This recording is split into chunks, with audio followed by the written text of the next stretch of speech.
आपल्या चॅनेलवर पुन्हा एकदा सर्वांचं स्वागत आहे. इयत्ता 10वीच्या पुस्तकातला जो राज्यशास्त्रमधील दुसरा जो धडा आहे, निवडणूक प्रक्रिया, यावर आज आपण डिस्कस करणार आहोत. तर टॉपिकचं नाव असं आहे की निवडणूक प्रक्रिया. पण निवडणूक प्रक्रिया म्हणजे हा जो टॉपिक आहे तो खूप महत्त्वाचा आहे. फक्त 10वीसाठीच नाही, तर ज्या काही आपल्या स्पर्धा परीक्षा आहेत साठी सुद्धा खूप इम्पॉर्टंट टॉपिक आहे हा. तर बेसिकपासून हा आपण स्टार्ट करणार आहोत. तर सुरुवात अशी आहे की भारतामध्ये नेमक्या कोणकोणत्या निवडणुका असतात आणि कोणाला आपण निवडतो. तर आपण भारतात वेगवेगळ्या पातळ्यांवर प्रतिनिधी निवडतो. जसं गावची पातळी, त्यानंतर तालुक्याची पातळी, त्यानंतर जिल्ह्याची पातळी, राज्याची पातळी, देशाची पातळी, या पद्धतीनं या विविध पातळ्यांवर प्रतिनिधी आपण निवडत असतो. आता ही ज्या आपण पातळ्या बघितलेल्या आहेत त्या प्रत्येक आपण डिटेलमध्ये समजून घेऊ. पहिली पातळी आहे ती आहे ग्रामपंचायत. आता ग्रामपंचायत म्हणजे काय, तर ही गावासाठी असते.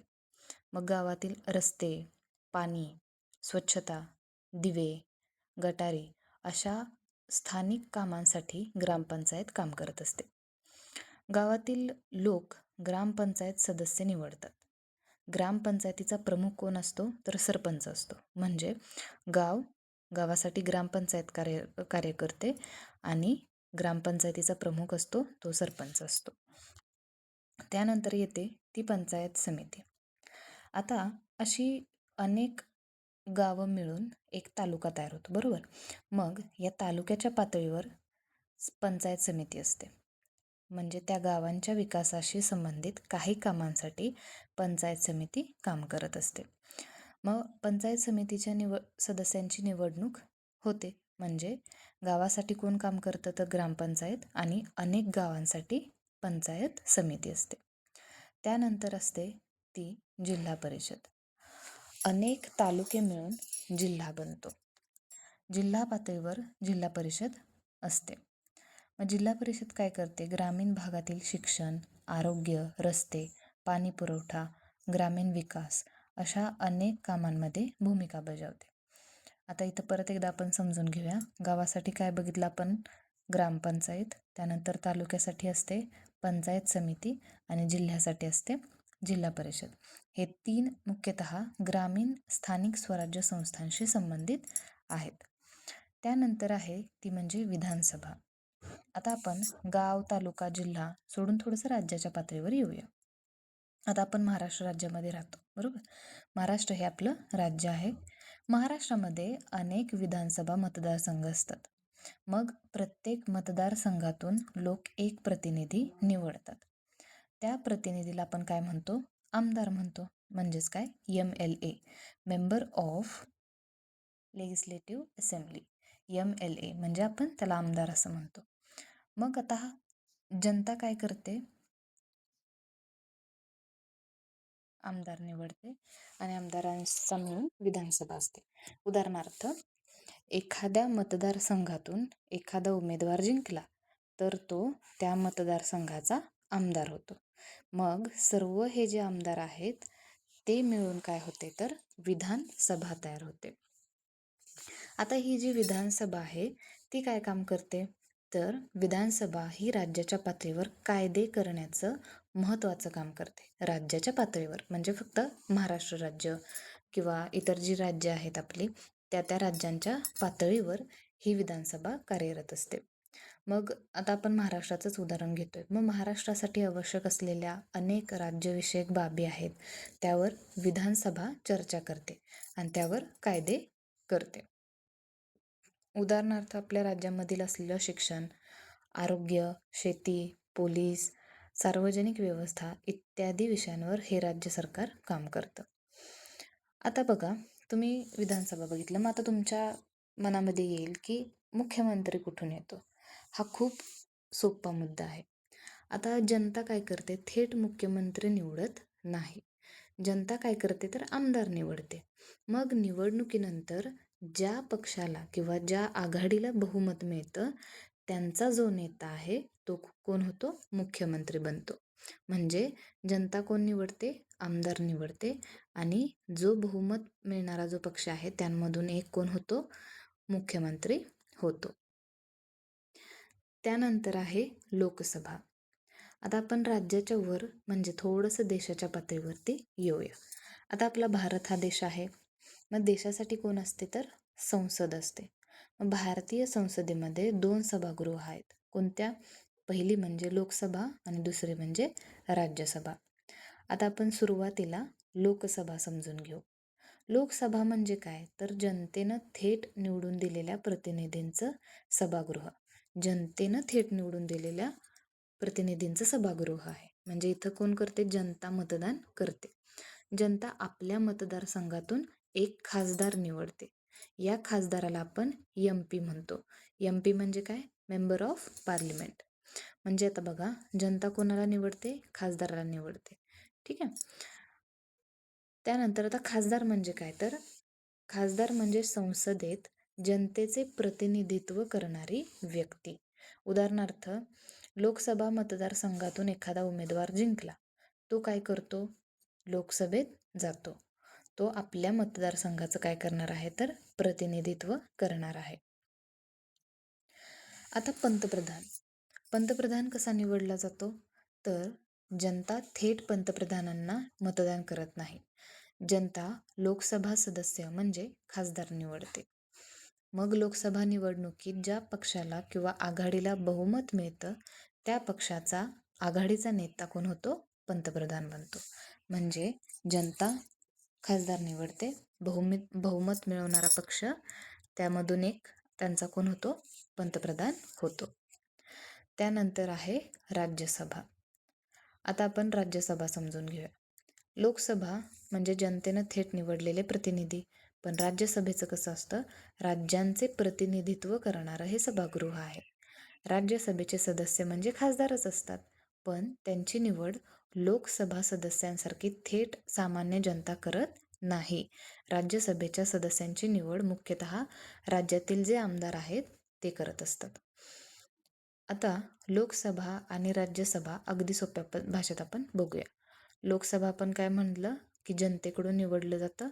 थेट मतदान त्यामध्ये होतं. खासदार निवडला जातो आणि तो लोकसभेमध्ये जातो. ठीक आहे.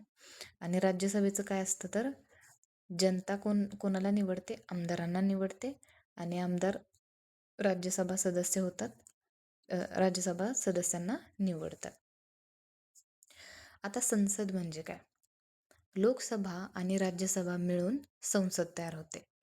म्हणजे संसद ही 2 सभागृहांची बनलेली आहे. लोकसभा काय करते? त्यामध्ये जनतेचं प्रतिनिधित्व करते आणि राज्यसभा काय करते? राज्यांचं प्रतिनिधित्व करते. आता ही जी संपूर्ण व्यवस्था आहे ती एकाच उदाहरणातून आपण बघूया.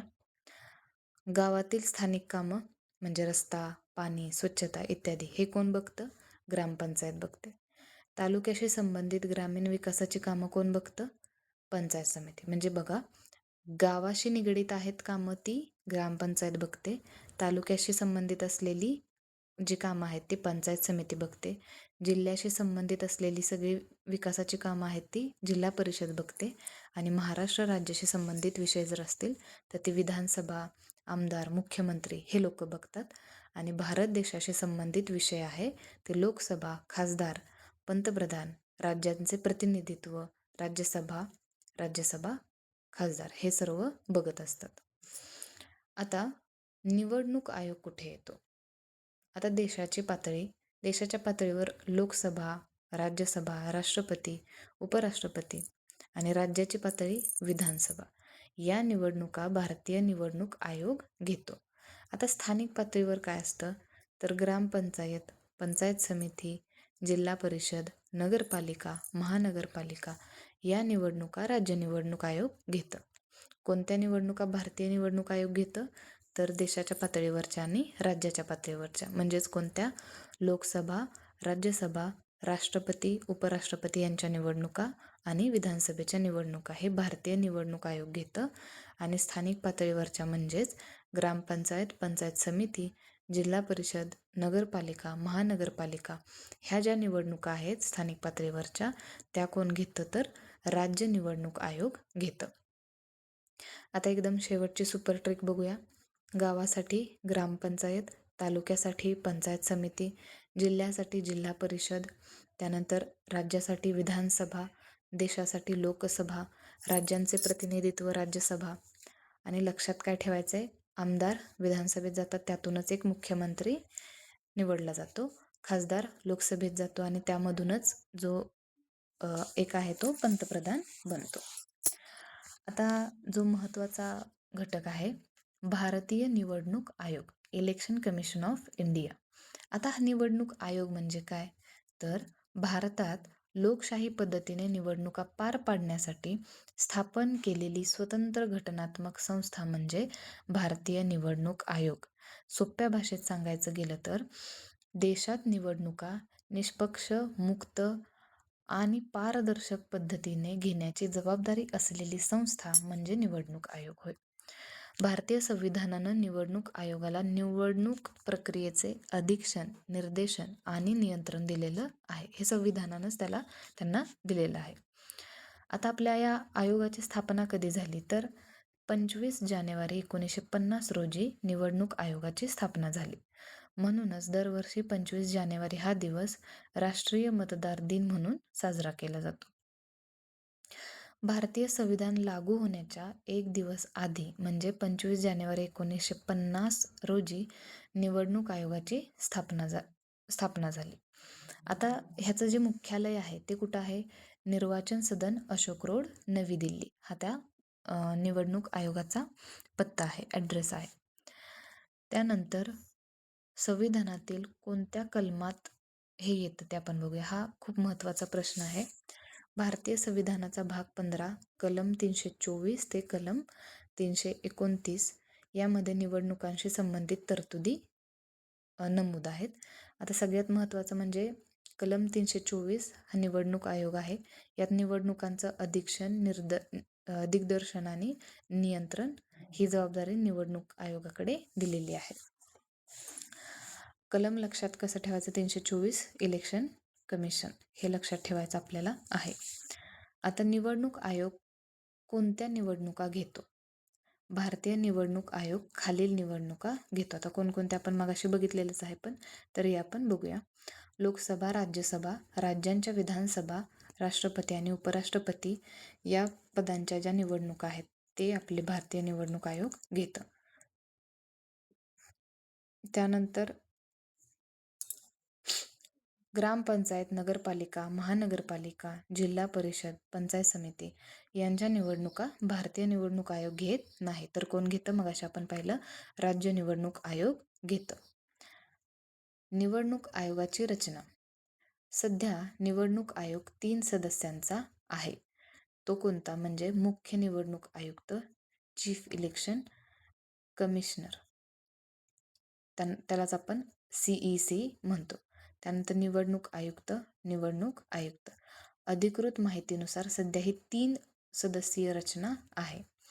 आता सध्याचे जे निवडणूक आयुक्त आहेत ते आहेत मुख्य निवडणूक आयुक्त ज्ञानेश कुमार, निवडणूक आयुक्त आहेत डॉक्टर सुखबीर सिंह संधू, निवडणूक आयुक्त दुसरे आहेत ते डॉक्टर विवेक जोशी. ज्ञानेश कुमार यांनी 19 फेब्रुवारी 2025 रोजी भारताचे 26वे मुख्य निवडणूक आयुक्त म्हणून पदभार स्वीकारलेला आहे. आता यांची नियुक्ती कोण करतं, तर यांची नियुक्ती राष्ट्रपती निवडणूक आयुक्तांची नियुक्ती करत असतात. म्हणजे यांची नियुक्ती कोण करत असतं, राष्ट्रपती करत असतात. आता निवडणूक आयोगाचं मुख्य कार्य कोणतं आहे, तर सर्वात महत्त्वाची त्यांची जबाबदारी म्हणजे मुक्त व निपक्ष निवडणुका घेणे. त्यासाठी आयोग काय करतं, मतदार याद्या तयार करतो व त्यांचं पुनरावलोकन करतो, निवडणुकीचं वेळापत्रक जाहीर करतो, उमेदवारांच्या निवडणूक प्रक्रियेवर देखरेख ठेवतो, मतदानाची व्यवस्था करतो, मतमोजणीची प्रक्रिया नियंत्रित करतो, निवडणूक निकालाची अधिकृत घोषणा करण्याची प्रक्रिया पूर्ण करतो, राजकीय पक्षांना मान्यता देतो, राजकीय पक्षांना निवडणूक चिन्ह देतो, आचारसंहितेचं पालन सुनिश्चित करण्यासाठी निर्देश देतो, निवडणुकीतील गैरप्रकारांवर कारवाई करण्यासाठी आपल्या अधिकारांचा वापर करतो. आता मतदार यादी. निवडणुकीसाठी कोण मतदान करू शकतं हे निश्चित करण्यासाठी मतदार यादी अत्यंत महत्त्वाची असते.